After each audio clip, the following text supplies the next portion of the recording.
Når jeg har valgt å sette fokus på infrastruktur inn og ut av Møre og Romsdal, så betyr ikke det at jeg er ensidig opptatt av egen region. For ser han på kartet hvor Møre og Romsdal er plassert, og vet han i tillegg litt om hva som skapes av verdier og tjenester i regionen, vel, da bør det ikke by på store problemer å forstå at det er viktig å investere i samferdsel for å sikre fortsatt konkurransekraft og mobilitet. For Høyre er økonomisk verdiskaping en forutsetning for velferden. God logistikk og infrastruktur inn og ut av regioner med stor verdiskaping er derfor av stor betydning for hele landet. Jeg ønsker at statsråden i dag skal gi et bilde på hva hun planlegger å gjøre i forberedelsene til ny nasjonal transportplan for å sikre bedre samarbeid mellom relevante etater og departement, slik at det etableres en mer helhetlig tilnærming til effektive logistikknutepunkt i neste planperiode, der både havn, bane og vei blir tatt på alvor i regioner der verdiene skapes. Spørsmål om samarbeid på tvers av etatene sendte jeg også til fiskeriministeren etter at interpellasjonen ble innsendt. Spørsmålet om fiskeriministeren ville ta initiativ til en konstruktiv dialog med samferdselsministeren for å fremme fremtidsrettede logistikkløsninger i Møre og Romsdal og for Ålesund havn.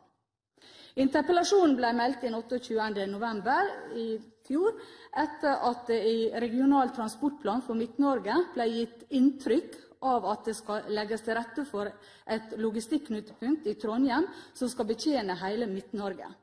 Ålesund havn, landets nest største containerhavn, ble ikke nevnt. Det ble heller ikke Møre og Romsdal, som landets tredje største eksportfylke av tradisjonelle varer, der store deler av eksporten i dag går på sjø. Dette skapte frykt og debatt i media. Spørsmålene som meldte seg var om Møre og Romsdal vil bli underlagt et logistikknutepunkt i Trondheimsregionen. Om det i så tilfelle vil bli prioritert på bekostning av Ålesund havn. En ny havn i Trondheim vil bidra positivt, det er ingen tvil, til å styrke sjøvertstransport, men det må aldri få lov til å skje på bekostning av Ålesund og Møre og Romsdal når det gjelder kampen om midler til regional utvikling. Fiskeriministeren har den senere tid meldt at regjeringen nå mener alvor med å gå til sjøs. Det er positivt. Fiskeri- og kystministeren bekrefter også i sitt svar til meg at hennes departement har en god dialog med Samferdselsdepartementet. Hun viste til at av dagens 32 stamnetthavner er Oslo, Kristiansand, Stavanger, Bergen og Tromsø utpekt som særlig viktige for å utvikle effektiv sjøtransport av personer og gods. Sammen med de resterende stamnetthavnene, der også Ålesund er med, skal disse være tilknyttet stamnett til sjøs og ha riksveitilknytning. Det betyr, ifølge kyststatsråden, at staten har ansvar for farleiene og veiene til disse havnene. Hun hevder for øvrig at det vil være markedet, vareeiere og transporttilbydere som ut ifra økonomiske og bedriftsmessige vurderinger velger hvilken havne som anløpes, og såleis avgjør hvilke havner som er sentrale i det norske transportsystemet.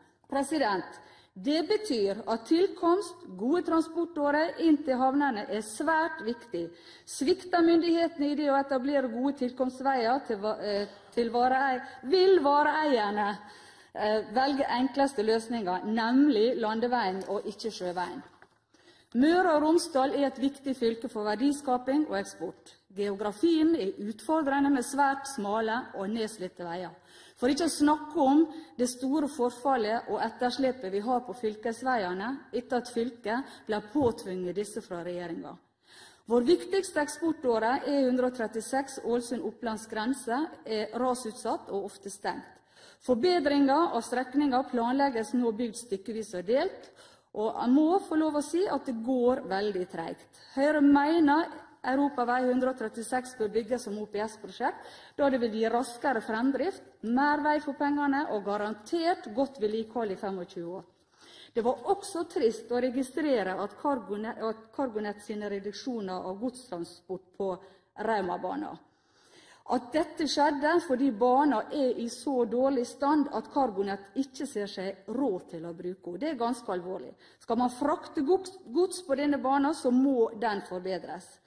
Dette vitner om lite fremtidsrettet politikk i et av landets største eksportfylker. Resultatet nå, kraftig økning av trailere opp den trafikkfarlige Romsdalen. Stad skipstunnel, som en viktig nøkkel for å få mer transport fra vei til sjø, har blitt utredet opp og ned i mente. Kan vi tørre å håpe på at det noen gang kommer? Jeg håper inderlig det, og det hadde vært kjekt å få et svar i dag, men vi får se. Norsk næringsstruktur har de siste årene blitt mer global og kunnskapsbasert. Det påvirker i stor grad godstransporten. Samtidig opplever vi at satsing på sjøtransport og utbygging av nødvendig infrastruktur i tilknytning til havn og jernbane ikke står i forhold til behov eller signalisert satsing fra regjering og storting. Norge er et land med sterke maritime tradisjoner, og prognosene viser at vi står overfor en enorm økning av godsvolum i årene frem mot 2040. Når vi vet at ett skip kan frakte opp mot 200 semitrailere, da taler det til stor fordel for mer målrettet satsing på økt sjøtransport. Høyre mener derfor det haster med å legge til rette for en mer helhetlig samferdselsstruktur som kan håndtere den varslede økningen og sikre videre næringsutvikling. Vi mener at økt bruk av sjøtransport og jernbane i tillegg til gode tilførselsårer på land vil være både bedriftsøkonomisk og samfunnsøkonomisk lønnsomt. Det snakkes mye om hurtigtog mellom de store byene. Jeg håper statsråden i den videre debatten vil ta hensyn til hvor de store verdiene skapes, fra hvor brorparten av godstransporten i dag sendes ut i de internasjonale markedene. Mitt budskap til statsråden er at jernbanetraseen Oslo-Trondheim fortsatt må gå gjennom Gudbrandsdalen. Da kan en også på sikt videreutvikle Dombås-Åndalsnes frem til Ålesund og Sunnmøre, en vekstregion som er stor på verdiskaping og eksport. Legges traseen derimot gjennom Østerdalen, vil det bety en fremtidig skandale for eksportrettet næringsliv i Møre og Romsdal og for vestlandskysten for øvrig. Næringsminister Trond Giske skryter ofte av sunnmørsk næringsliv. Det er bra, og det er vi veldig glad for. Men det hjelper ikke å skape gode arbeidsplasser og produsere varer for eksport så lenge infrastrukturen for å transportere varene frem til markedet ikke finnes, eller i beste fall er i en svært dårlig forfatning. Vil statsråden være pådriver for å samle de 3 departementene sammen med ansvarlige myndigheter for vei, havn og bane, med mål om å få på plass nødvendige planer for regional infrastruktur, som for eksempel Ålesund havn? Hva vil statsråden bidra med for å bedre transportsituasjonen, slik at vi kan unngå fremtidige transportproblemer for befolkning og næringsliv i Møre og Romsdal og vestlandskysten for øvrig? Jeg ser jeg har mer tid igjen, men jeg håper at statsråden har lagt merke til at jeg her har forsøkt å få til en link mellom fiskeriministeren, som er også kystminister og har ansvar for havnene, i og med at jeg sendte spørsmål også til fiskeriministeren om dette, og samferdselsministeren. Og jeg ser også den viktigheten det er å dra med næringsministeren her, at han ser på helheten av hva denne regionen betyr, og hvor viktig det er for hele Vestlandet å få gjort noe med transportkorridorene våre ut og inn. Jeg ser frem til debatten. Takk.